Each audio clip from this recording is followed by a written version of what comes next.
오늘 이제 말씀은 10장 마지막 내용인데 제가 이제 한번 세어봤습니다. 그랬더니 이제 38번째 마가복음 제가 설교를 하고 있는데 이제 10장이 이제 끝납니다. 끝나는데 46절부터 그 바디메오에 대한 얘기가 나옵니다. 오늘 이제 바디메오의 소원에 대해서 같이 생각을 하려고 합니다. 보통 사람들은 다 소원이 있지 않습니까? 여러분은 어떤 소원을 가지고 계신지 한번 생각해 보시기 바랍니다. 제가 내 소원은 뭘까 이렇게도 생각해 보고 여러분들도 한번 지금 속으로 한번 생각해 보십시오.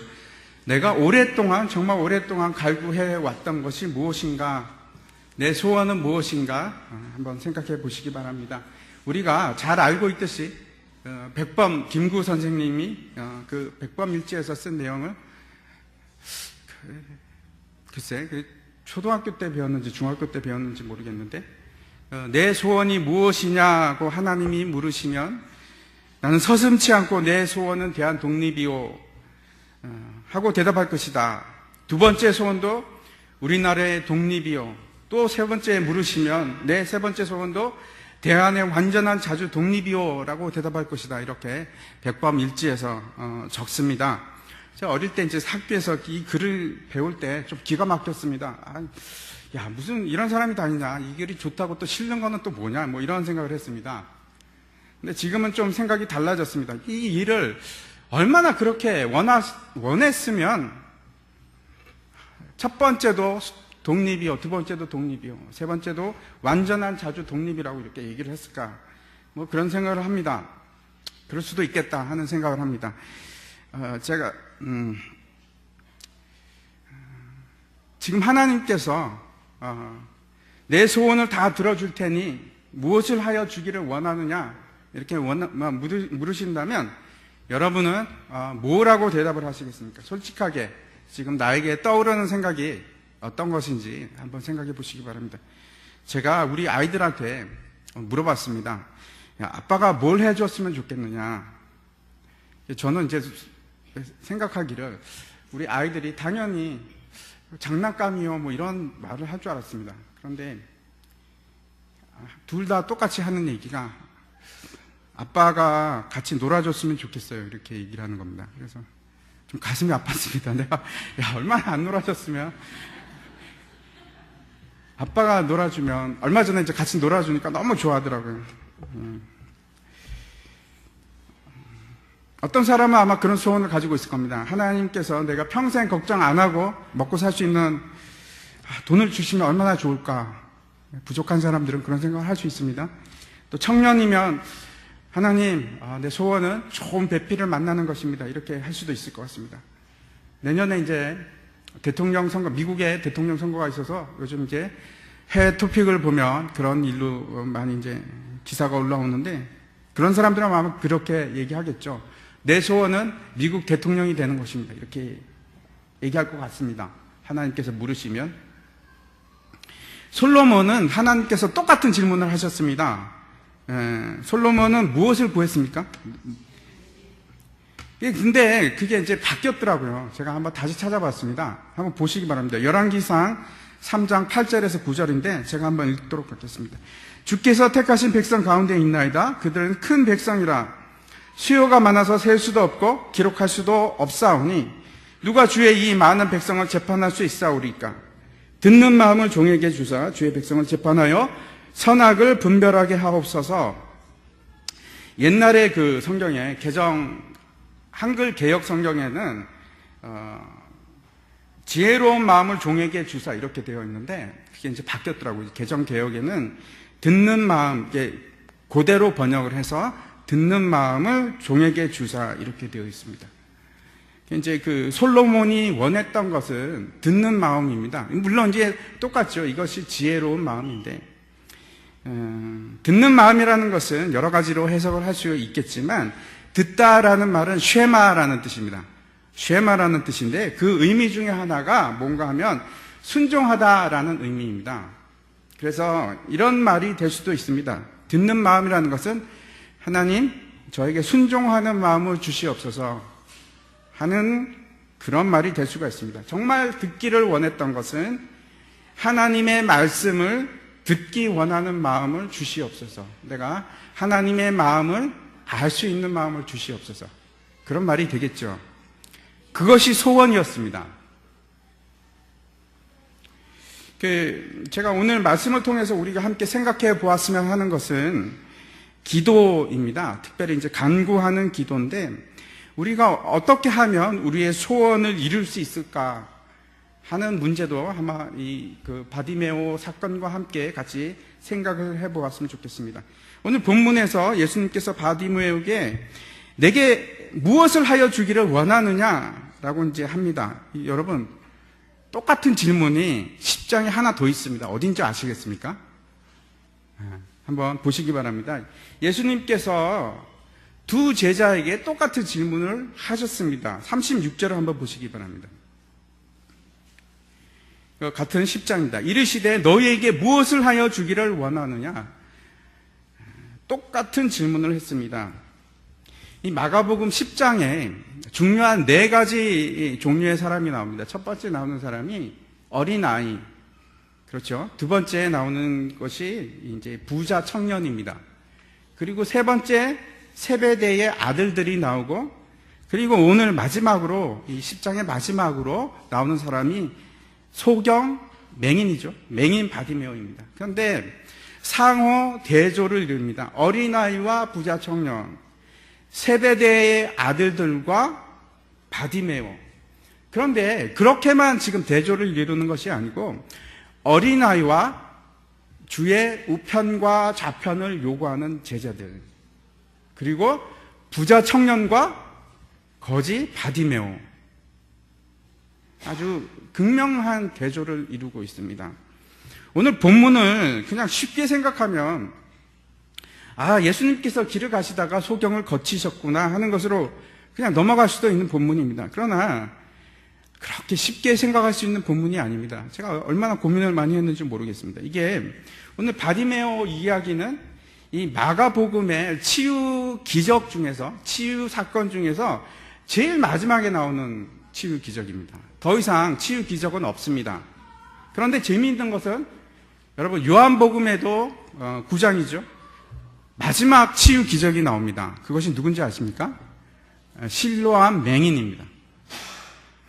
마태복음도 그렇고 누가복음도 그렇고 역시 치유 기적 중에서 제일 마지막에 나오는 것은 항상 누군가 하면 맹인입니다. 왜 그럴까요?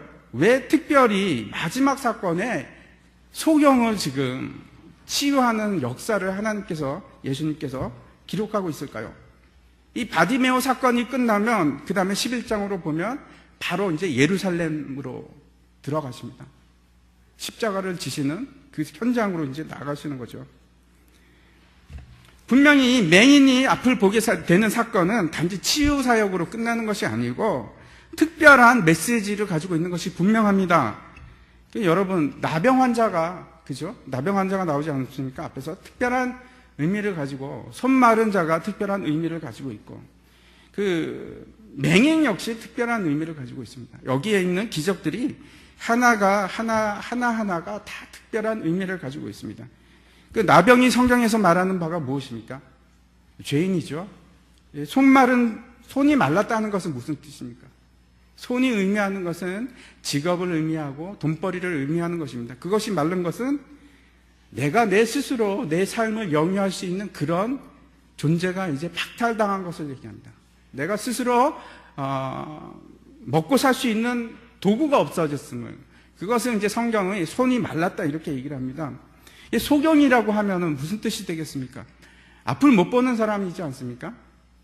그런데 또 영적으로는 어둠 속에 거하면서 아무것도 분간할 수 없는 그런 자를 의미하기도 합니다. 오늘 본문이 참 어렵고 난해한 이유는 이해하기에 따라서 정반대의 해석이 가능합니다. 그래서 제가 한번 이렇게 쭉 주석과 책들을 봤는데 굉장히 많은 사람들이 반대적인 해석을 하고 있는 것을 제가 보았습니다. 이 딜레마가, 이 본문 안에 계속해서 딜레마가 존재합니다. 대조하는 것이 극명하게 이게 부딪히고 갈등하는 구조로 그렇게 되어 있습니다. 어떤 분들은 이렇게 얘기합니다. 지금 이제 세상에서 그 더럽고 구걸만 하는 그런 자가 그 소경이 예수님을 만나서 고침을 받았다 라고 이제 해석을 합니다. 그런데 그런 내용이 아닐 수도 있습니다. 먼저 사건의 처음인 46절을 보시기 바랍니다. 이 이해하기 힘든 것은 처음부터 그렇게 시작을 합니다. 그들이 여리고에 이르렀더니 예수께서 제자들과 허다한 무리와 함께 여리고를 나가실 때, 여러분 이해가 가십니까? 지금 여리고에 들어오셨는데 나가셨다는 얘기를 지금 하고 있습니다. 사실은 이제 그 누가복음을 보면 처음에 이제 이 바디메오 소경 사건이 나오고, 그리고 또 등장하는 하나의 더 사건이 있습니다. 삭개오 얘기가 여리고에서 있었습니다. 그런데 그거 다 불문하고 묻지 않고 지금 뭐라고 하냐면 들어가고 나감을 지금 동시에 일어나는 것처럼 기록하고 있습니다. 참 이상하죠. 이르렀다 하는 것은, 여러분, 내가 그 여리고에 이르렀다 하는 이르렀다는 그 뜻이 무엇인가 하면, 내가 가졌다, 취했다, 어떤 데 도달했다 하는 뜻입니다. 그런데 이것이 이제 지금 정반대의 뜻, 그 다음에 이제 나가실 때 하는 것은 내려놓다, 떠나 보내다 하는 뜻입니다. 동시에 지금 일어나고 있다는 겁니다. 마치 뭘 얘기하는 것처럼 느껴지냐면, 오히려 이루는 것 자체는 무엇을 말하는 것인가? 성취하는 것 자체는 뭐라고 얘기하냐면 다 내려놓는 것이다. 다 내려놓고 가는 것이다. 마치 그런 것을 지금 얘기하는 것처럼 상반된 얘기를 하고 있는 겁니다. 들어갔다고 얘기하면서 나왔다고 얘기하고, 세상 논리와 지금 정반대의 논리를 지난주에도 제가 말씀드렸고, 마가복음이 이 마지막 예수님께서 제자들을 데리고 예루살렘에 가면서 그 마지막 제자들을 붙들고 지금 교육하는 장면입니다. 근데 지금 결국 얘기하는 것이 세상 논리와 정반대의 논리만 아주 골라서 얘기를 하십니다. 예수님께서. 당시 여리고라는 곳은 가이사랴하고 가버나움하고 3대 세무소가 있던 곳입니다. 그 세무소가 있다는 것은 어떤 뜻이냐면 돈이 많이 흐르는 곳이죠. 그리고 무역이 발달해서 그곳을 통해서 지금 많은 물자들이 들어오고 나가고 하는 그런 곳입니다.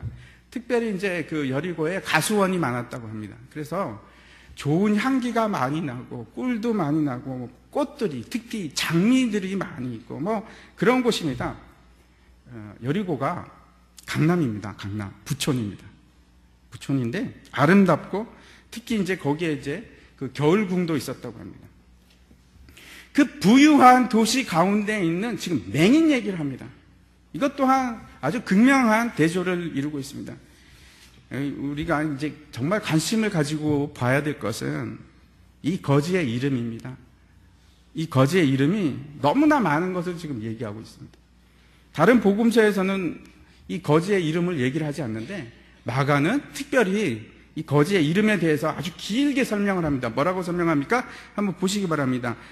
디메오의 아들인 맹인 거지 바디메오라고 얘기를 합니다. 디메오의 아들인 맹인 거지 바디메오. 이 바디메오라는 이름이 헬라어로 이제 어떻게 쓰여 있냐면 바르티마이오스라고 적혀 있습니다. 바르티마이오스. 이 이름의 문제인데 이 이름이 앞에 바르라는 뜻이 무엇이냐면 아람어입니다. 아람어인데 아들이라는 뜻입니다. 그러니까 티마이오스의 아들 이런 뜻입니다. 티마이오스의 아들. 디메오의 아들 이런 뜻인데 그 사람들이 이름이 없어서 디메오의 아들 이렇게 불렀을까요? 그렇지 않을 수도 있습니다. 예를 들어서 영어에서 이제 피터슨이라는 이름이 있으면 그게 무슨 뜻이냐면 앞에 피터슨이라고 할 때 피터라는 건 헬라어입니다. 베드로라는 뜻이에요. 그리고 son이라는 것은 아들이라는 영어입니다. 그래서 거의 두 개가 붙어서 피터슨이라는 단어를 만드는데 그거 자체가 이름입니다. 그래서 이것도 바디메오라고도 할 수 있지만 그 이름 자체가 바디메오가 될 수도 있습니다. 우리가 이제 그 당시에 사람들 중에 바 예수라는 사람이 있다고 그 성경에서 나오지 않습니까? 바 예수도 마찬가지입니다. 예수의 아들이라는 뜻이죠. 근데 그게 이제 그냥 이름 자체가 바 예수입니다. 바 예수. 근데 정말 중요한 것은 그러면 이 디메오가 무슨 뜻일까 하는 것입니다.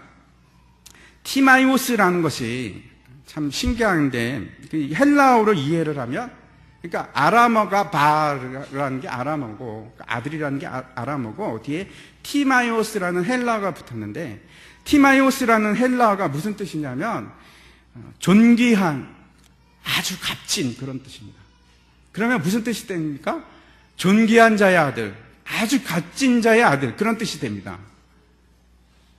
그런데 너무 이상한 것은 이게 만약에 히브리어로부터 왔다고 하면 그 이름이 티메라는 단어로부터 왔다고 하면 그러면 무슨 뜻이 되냐면 더러운, 부정한, 완전히 정반대의 뜻이 됩니다. 이게 이제 학자들이 의견이 많이 있습니다. 이것을 존귀한 자라고 해야 되나 아니면 부정한 자라고 해야 되나 더러운 자라고 해야 되나 맹인 거지이지요. 맹인 거지라는 본문을 봐서는 이 더러운이 맞을 거야. 더러운 거지, 부정한 거지. 그 히브리어 관점으로 보면 히브리적인 관점으로 보면 소경이라는 자체가 죄인입니다. 그래서 소경이 되었다고 이렇게 생각을 하기 때문에 부정한 자입니다. 그렇게 보면 부정한 아들, 더러운 아들 이거 말이 될 것 같습니다. 그런데 또 한번 생각해 보십시오. 누가 아버지가 아들 이름을 부정한 아들이라고 짓겠습니까? 또 이상하죠. 네, 성경에서 보면 항상 이제 그 이름이 그 사람의 본질을 얘기할 때가 너무나 많이 있습니다. 그래서 언제나 이름 안에는 그 사람의 성격과 그 사람의 어떤 본질인지를 이제 얘기할 때가 많이 있습니다. 그렇게 보면 더러운 아들, 깨끗이 못한 아들, 부정한 아들 이것이 또 맞을 것 같기도 합니다. 근데 여기에 이 본문 자체에 모든 뜻이 다 들어가 있는 것 같습니다. 양극단을 얘기하고 있습니다. 존귀한 아들인데 더러운 아들, 아주 값진 아들인데 부정한 아들. 우리 사회에서 더럽고 부정한 자는, 그렇게 취급받는 자는 어쩌면 하나님 나라에서는 존귀하고 값진 자로 취급받을 수도 있습니다. 반대로 우리 사회에서, 우리가 있는 이 땅에서 존귀한 자, 값진 자라고 칭함을 받는 자들은 어쩌면 하나님 나라에서는 부정한 자, 더러운 자일 수도 있습니다. 그러면 이 바디메오 이야기는, 이 핵심은 이 바디메오의 이름을 이해하는 것이 됩니다. 누가 정말 존귀한 자인가? 누가 정말 귀한 자인가? 그렇죠? 우리가 10장을 통해서 앞에서부터 계속해서 지금 문맥이 이어져 오고 있습니다. 우리가 다시 한번 생각해 봐야 됩니다. 여러분이 생각할 땐 누가 귀한 사람이고 누가 값진 자이고 그것이 하나님의 생각하고 같을까요? 이 바디메오가 길가에 앉아 있다고 합니다. 앉아 있었다 하는 것이 우리는 이제 쉽게 생각해서 서고 앉다 이 정도로 생각할 수 있습니다. 물론 그럴 수도 있지만 제가 이란에 처음에 가서 이제 이란어를 배우기 시작할 때 얼마 지나지 않아서 집사람과 함께 이제라는 곳에 이제 여행을 갔습니다. 거기서 갔는데 아이가 한 명이 왔는데 걔가 계속 따라다니면서 저희한테 물어보는데 고저배시니 그 무슨 뜻이냐면 너 어디서 왔니? 그렇게 자꾸 물어보는 겁니다. 야 이놈아 우리가 앉기는 뭐 앉아 서 있는데 그렇게 생각을 했죠. 저희가 이제 언어가 짧아서 그랬습니다. 나중에 알고 봤더니 그 앉다라는 뜻이 항상 무슨 뜻을 가지고 있냐면 어디 사니 그런 뜻입니다. 어디에 거주하니. 영어도 그렇고 우리는 좀 다릅니까? 우리도 앉다, 어디에 앉다 그런 뜻이 있나요? 그쪽 중동 쪽은 다 앉다라는 단어하고 살다 하는 단어하고 똑같은 단어를 씁니다. 지금 다시 보면 이 거지 바디메오가 어디에 있냐, 어디서 사냐면 길에서 사는 사람입니다. 길에서 사는 사람. 거지니까 당연하겠죠. 집이 없는 사람입니다. 또 한 가지 대조가 나오는데, 이 거지 바디메오가 길에 앉아 있었는데 나사렛 예수라는 말을 듣게 됩니다. 그리고 나서 곧 그 입에서 나온 얘기가 뭐냐면 다윗의 자손 예수여 하는 외침입니다. 나사렛 예수라는 말을 들었는데 다윗의 자손 예수, 나사렛 예수하고 다윗의 자손 예수는 여러분 전혀 매치할 수 없는 그런 단어입니다. 완전히 대조를 이루는 단어입니다. 우리가 잘 알고 있듯이 나사렛은 나다나엘이 그렇게 얘기하죠. 나사렛에서 뭐 선한 것이 날 수 있겠느냐 하는 말에서 볼 수 있듯이 깡촌입니다. 아주 시골 촌동네. 이사야서에서 53장에서 말하고 있는 것처럼 흠모할 만한 아름다운 것이 전혀 없는 동네입니다. 예수님이 그런 분이십니다. 무능한 촌사람 예수, 아무것도 아닌 예수, 그것이 나사렛 예수라는 뜻입니다. 그럼에도 불구하고 지금 뭐라고 하냐면 그 말을 들었는데, 이 바디메오가 그 말을 들었는데 입에서 나오는 고백은 뭐가 되냐면 다윗의 자손 예수요. 다윗의 자손 예수라는 말은 굉장한 말입니다. 무슨 말이냐면 하나님의 기름 부음 받은 자, 메시아를 얘기합니다. 그 당시에 모든 사람들이 이해하는 말입니다. 왕으로 오실 분.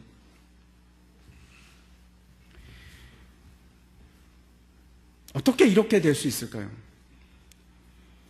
바디메오는 나사렛 예수라는 이름만 듣고도 그 입에서 고백하는 말은 다윗의 자손 예수요, 메시아요. 아마 어쩌면 이 소문을 듣고 그렇게 할 수도 있습니다. 하지만 이런 고백은 여러분 소문을 듣는다고, 내가 아무리 소문을 듣는다고 입에서 고백할 수 있는 그런 종류의 말이 아닙니다. 예수님께서 제자들에게 이렇게 묻습니다. 너희는 나를 누구라 하느냐? 그랬더니 시몬 베드로가 주는 그리스도시여 살아계신 하나님의 아들이시니이다. 놀라운 고백을 합니다. 그랬더니 예수님께서 뭐라고 하시죠? 16장 17절 보여주시기 바랍니다. 예수께서 대답하여 이르시되 바요나 시몬아 내가 복이 있도다. 이를 내게 알게 한 이는 혈육이 아니요 하늘에 계신 내 아버지시니라. 여러분, 이 고백은 안다고 할 수 있는 고백이 아닙니다. 하나님께서 역사하여 주셔야만 우리가 할 수 있는 그러한 고백입니다. 내 의지로 할 수 있는 것이 아니고 내 생각으로 할 수 있는, 고백할 수 있는 그런 말이 아닙니다. 이렇게 고백을 하자 주위에서 48절을 한번 보시기 바랍니다. 48절에 보면 많은 사람들이 꾸짖어 뭐라고 얘기하면 잠잠하라, 그렇게 꾸짖습니다. 그렇게 주문을 합니다. 그러자 어떻게 합니까? 바디메오는 더 크게 소리를 지릅니다. 다윗의 자손 예수여 나를 불쌍히 여기소서. 여기서 또 아주 극명한 대조를 우리가 보게 됩니다. 지금 예수님과 허다한 무리가 같이 지금 가고 있습니다. 함께 가고 있습니다. 예수님을 따르는 무리들입니다. 그러나 그 사람들은 다윗의 자손 예수여라고 부르짖는 것을 꾸짖습니다. 그런데 오히려 길에 앉아있던 그 비천한 거지는, 그 더러운 거지는, 부정한 거지는 뭐라고 합니까? 예수님을 보고 다윗의 자손 예수, 나를 불쌍히 여기소서. 어쩌면 많은 사람들이 그 다윗의 자손, 즉 이스라엘의 왕이라고 하는 말에 부담감을 느꼈는지도 모릅니다. 왜냐하면 정치적인 발언입니다. 당신은 로마 지배하에 있던 곳입니다. 특별히 이제 그 예루살렘은 지경입니다. 로마 지경 식민지입니다. 그래서 분봉왕이 있는 것이 아니고 총독이 와서 관할하는 그런 곳입니다. 왕을 또 세운다는 것은 로마 입장에서 보면 반란이겠죠. 하지만 대부분의 사람들은 왜 이런 말을 할까요? 지금 고백할 수가 없습니다. 아직도 예수 그리스도의 실체에 대해서 너무나 잘 알지 못하고 있는 것입니다. 그 우리가 앞에서 보지 않았습니까? 제자들의 그 언행을, 나는 우편에, 주의 영광 가운데 나는 좌편에.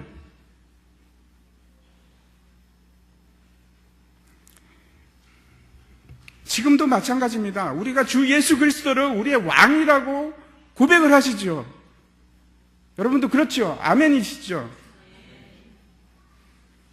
그런데 그 고백이 정말 무엇인지 여러분 알고 계십니까? 내가 예수 그리스도를 왕이라고 삼는다는 것이 무엇인지. 지금 여기서 얘기하는 것이 예수님은 우리가 부유한 자가 아니시길 바랍니다. 다 내려놓기를 원하십니다. 예수님은 큰 자가 아니기를 원하십니다. 높임 받는 자가 아니라 섬김을 받는 자를 원하십니다. 낮은 자를 원하십니다. 우리가 알고 있는 예수님 맞습니까?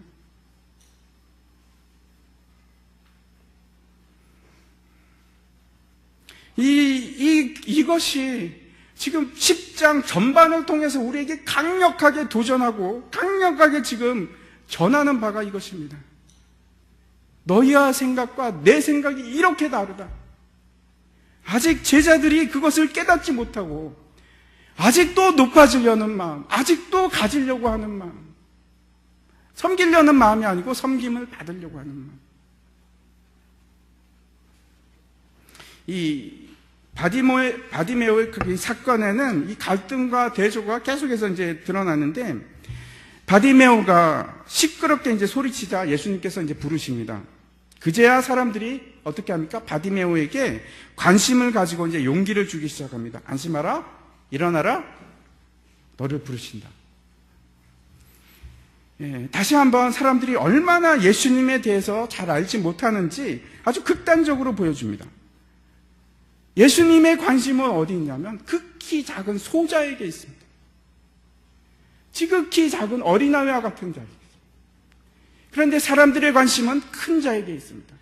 어린아이와 같은 자, 소자와 같은 자, 무시당하는 자는 잠잠하라, 너는 방해가 된다. 이렇게 틀립니다. 예수님과의 생각, 우리의 생각이.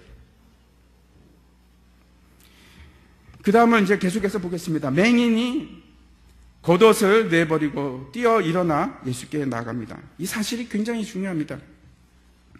앞에서 나온 부자 청년은 어떻게 합니까? 예수님께서 내게 있는 것을 다 팔아 가난한 자에게 주라 그랬더니 근심하면서 돌아가는데, 이 중동 지방에서는 일교차가 굉장히 심합니다. 그래서 낮에는 덥다가도 밤이 되면 몸서리치게 추워질 수도 있습니다.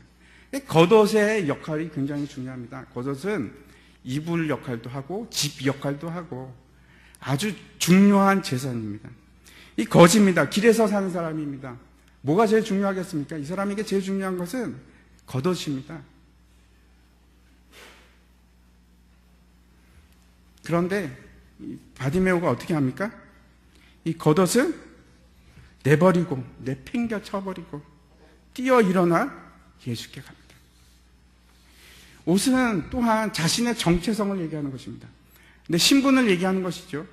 내가 거지처럼 입으면 내 신분이 거지가 되는 것이고, 내가 목사처럼 입으면 목사처럼 보이는 것이고, 내가 화려한 옷을 입으면 높은 사람처럼 보이는 것이고, 우리의 신분을 증명하는 도구가 됩니다. 그런데 그걸 다 버립니다.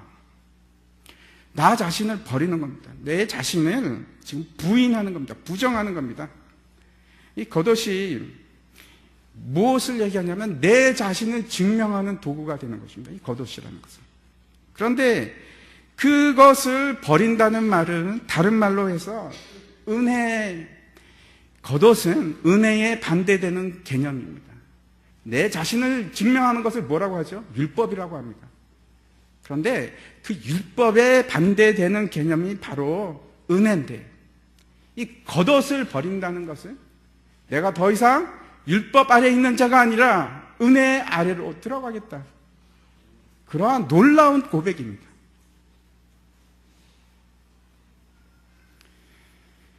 여러분, 복음서를 자세히 보시기 바랍니다. 어느 한 곳 다른 곳이 있습니까? 예수님이 부르실 때 모든 제자들은 다 내팽개치고 예수를 따랐습니다. 한 사람의 예외도 없습니다. 모두가 그렇게 했습니다. 모든 제자됨은 부르심과 내려놓음으로 시작을 합니다. 예수님께서 바디메오에게 묻습니다. 51절 한번 보시기 바랍니다. 함께 읽도록 하겠습니다. 같이 읽겠습니다. 시작. 예수께서 말씀하여 이르시되 내게 무엇을 하여 주기를 원하느냐? 맹인이 이르되 선생님이여 보기를 원하나이다. 그 똑같은 아까 앞에서 봤지만 그 36절에서는 똑같이 내가 무엇을 너희에게 해 주기를 원하느냐 그랬더니 요한과 세베대의 아들들 요한과 야고보는 좌편과 우편에 앉게 해 주십시오. 그렇게 얘기했는데 이 맹인은 지금 뭐라고 얘기합니까? 선생님 보기를 원하나이다 이렇게 얘기합니다. 여기서 선생님이라는 단어는 랍비라는 단어하고는 좀 틀립니다. 앞에서 우리가 보았죠. 이 다윗의 자손 예수여 메시아여라고 고백을 했던 사람입니다. 여기 선생님이라고 번역된 단어는 사실은 랍비오라는 단어인데 라보니입니다. 참 라보니라는 단어인데 신약 성경에서 딱 2번만 나옵니다. 예수님께서 부활하고 나서 막달라 마리아가 그 예수님에게서 향해서 얘기했던 것이 이 라보니라는 단어입니다. 선생보다 훨씬 큰 자를 얘기합니다. 주된 선생님, 그러니까 큰 감당할 수 없는 선생님 그런 뜻입니다. 신앙의 고백입니다. 믿음의 고백입니다. 그러면서 보기를 원합니다. 그렇죠. 이 맹인이라면 뭐 당연히 보기를 원하는 것이 너무나 분명하고 여러분 생각해 보십시오. 예수님 왜 이런 걸 물어보셨을까? 이해하기 힘들 정도 아니겠습니까? 맹인이면 다 보기를 원하는 거겠죠. 그런데 사실은 좀 틀린 말입니다. 본다는 단어가 성경에서 주로 사용하는 데가 블레오라는 단어입니다. 보다 하는 뜻인데 여기서는 그냥 보는 것이 아니고 아나블레오라는 것입니다. 아나라는 단어가 앞에 붙으면 어떤 뜻인냐면 위를 향해서 하나님 예수님께서 하늘을 우러러 하실 때 아나블레오 이렇게 얘기합니다. 물론 이제 보다라는 뜻도 있지만 정확한 뜻은 하늘을 우러러 높이 쳐다보는 것을 말합니다. 이 바디메오에게 예수님께서 네가 무엇을 하기를 원하느냐, 내가 무엇을 해주기를 원하느냐 했더니 내가 하늘을 우러러 보기를 원합니다. 무슨 말입니까?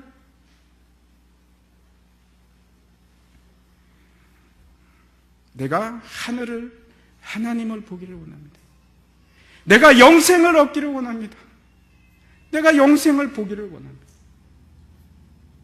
내가 이 땅을 보는 것이 아니고 저 하늘을 보기를 원합니다.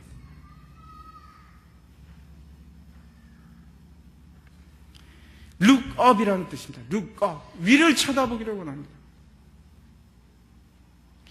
이 바디메오가 단지 내가 세상을 보기를 원했던 것이 아니고 이 고백이 믿음의 고백을 합니다. 내가 하늘을 쳐다보기를 원합니다. 이럴 수 있습니다. 내가 이제 거지 생활에 지쳤습니다. 이제 내가 평생 먹고 살 것을 좀 주십시오. 이렇게 할 수도 있고, 내가 집이 없습니다. 이제 지쳤습니다. 따뜻한 집을 주십시오. 나에게 가정을 주십시오. 그런 소원을 말할 수도 있었습니다. 그런데 그가 원한 것은 그런 것들이 아니고 내가 하늘을 쳐다보기를 원합니다.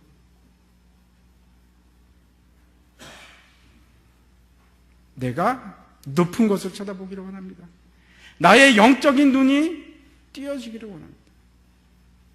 이것이 바디메오의 소원이었습니다. 놀랍지 않습니까? 예수님께서 뭐라고 하시냐면 52절입니다. 너무나 인상적인 말입니다. 예수께서 이르시되 가라 내 믿음이 너를 구원하였느니라 하시니 그가 곧 보게 되어 예수를 길에서 따르니라. 여러분, 이 믿음이라는 것은, 히브리적인 믿음이라는 것은 우리가 생각하는 것하고 좀 다를 수가 있습니다. 믿음이라는 뜻은 어떤 것이냐면 당신을 나의 리더로 삼겠습니다. 당신을 나의 지도자로 삼겠습니다. 당신이 속한 공동체에 나도 들어가기를 원합니다. 내가 당신에 속한 공동체에서 그 이익을 함께 누리기를 원합니다. 권리를 주장하는 것입니다. 믿음이라는 것은, 사랑은 의무를 얘기하는 것이지만 믿음이라는 것은 권리를 얘기하는 것입니다. 근데 그 권리가 무엇이냐면 소속감입니다. 지금 무슨 얘기입니까? 나는 당신을 내 리더로 삼겠습니다. 예수님, 당신은 나의 지도자입니다. 당신이 속한 공동체에 나도 속하기를 원합니다. 당신의 하나님의 나라에 나도 백성이 되기를 원합니다. 내가 하나님의 나라에서 그 영광을 함께 누리기를 원합니다. 내가 백성된 자로서 그 이익을 나도 같이 누리기를 원합니다. 그것이 믿음입니다.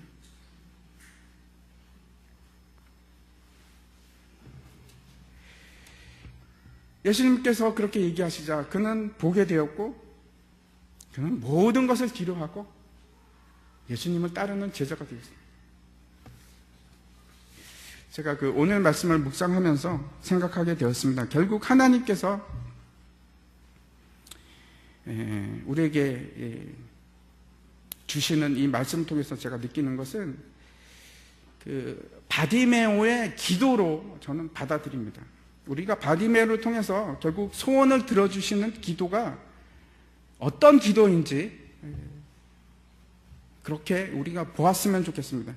먼저 첫 번째입니다. 바디메오가 어떤 상태인지. 바디메오라는 것은 말뜻 그대로 더럽고 부정한 자입니다. 아무것도 없는 거지입니다. 낮아질 대로 낮아진 자, 결국 심령이 가난한 자, 온유한 자입니다. 그러한 자가, 심령이 가난한 자가 그 나라와 그 의를 구할 수 있는 자입니다. 또한 바디메오가 길가에 앉아 있다고 합니다. 인내하고 기다리고 있는 자입니다. 그것이 첫 번째 말씀드리는 바디메오의 상태입니다. 두 번째, 그가 나사렛 예수의 이름을 듣고 나서 고백하는 말이 바로 다윗의 자손 예수여 나를 불쌍히 여기소서 하는 믿음의 고백입니다. 그리스도는 나의 주님이십니다. 나를 불쌍히 여기시고 나를 구원해 주시옵소서. 당신만이 나의 구주이고 당신만이 나의 구세주입니다 하는 고백을 하는 사람입니다. 세 번째, 이 바디메오의 기도의 자세를 보시기 바랍니다. 소리 질러 부르짖습니다. 다윗의 자손 예수여 나를 불쌍히 여기소서. 사람들이 꾸짖고 못하게 하죠. 여러분, 기도할 때, 기도를 하면 깊은 기도에 들어가기까지 많은 시간이 소요됩니다. 그리고 그 사이에 얼마나 많은 영적인 방해가 있는지 모릅니다. 여러분, 이제 기도하신 분들을 다 그렇죠. 깊은 기도로 들어가기까지 싸움이 치열합니다. 치열합니다. 결코 쉬운 일이 아닙니다. 깊은 기도에 들어가서 하나님께서 내려주시는 그 능력을 우리가 취하는 것이 기도인데, 그 능력을 취하기까지, 하나님과 그 교통이 되기까지 가운데 수많은 방해들이 있습니다. 근데 이 바디메오는 어떻게 이기냐면 끈질기게 더 큰 소리로 소리 지르면서 그걸 이겨나갑니다. 저는 여러분에게 한 가지 제안을 하고 싶습니다. 기도할 때 깊은 기도의 자리에 이르신 분들은 괜찮은데 그렇지 않은 분들은 외치십시오. 참 도움이 많이 됩니다. 여러분, 묵상으로 기도하면 잡생각이 그렇게 많이 납니다. 방해가 많이 있거든요. 소리 외쳐서, 소리 지르면서 외쳐보십시오. 마음에 그냥 깊은 것을. 이번에 이제 새벽 기도가 시작됐는데, 여러분 한번 소리 질러가면서 이 바디메오처럼 한번 구해보시기 바랍니다. 포기하지 마시고. 절대로 포기하지 않았습니다, 이 바디메오가. 네 번째, 무엇을 구하는가입니다. 여러분, 그가 애통함으로 구하는 것은 하늘나라를 바라보는 것이죠. 그는, 이 바디메오는 원했던 것이 본질입니다. 예수님께서는 그 야고보와 요한의 요구를 들어주지 않았습니다. 내 자우에 앉는 것을 너희가 알지 못하는도다. 너희가 구하는 것을 알지 못하는도다 라고 얘기를 했는데, 바디메오에게는 가장 중요한 것을 구할 때, 그 본질이 구할 때 예수님께서 주십니다. 한번 보시기 바랍니다. 9장 47절 말씀 한번 띄워주시기 바랍니다. 만일 내 눈이 너를 범죄하게 하거든 삐어버리라. 한 눈으로 하나님의 나라에 들어가는 것이 두 눈을 가지고 지옥에 던져지는 것보다 나으리라. 잘 들으시기 바랍니다. 여러분, 재물보다 여러분 더 중요한 것이 무엇입니까? 건강이죠. 건강입니다. 돈을 얼마나 준다고 해도 여러분 눈을 뽑겠습니까? 그럴 분은 여기 안 계시겠죠. 특히 두 눈을 뽑는다고 하면 이 바디메어처럼 두 눈을 못 쓰게 한다고 해서 여러분이 억만금을 주시겠습니까? 받고 그렇게 하시겠습니까? 돈은 있다가도 없고 중요한 것보다 건강이 더 중요합니다. 그렇죠? 근데 육신의 건강보다 육체의 생명보다 더 중요한 것이 있습니다. 지금 뭐라고 얘기합니까? 9장 47절에 네가 육체가 망가지더라도 더 중요한 것을 구하라고 지금. 그죠?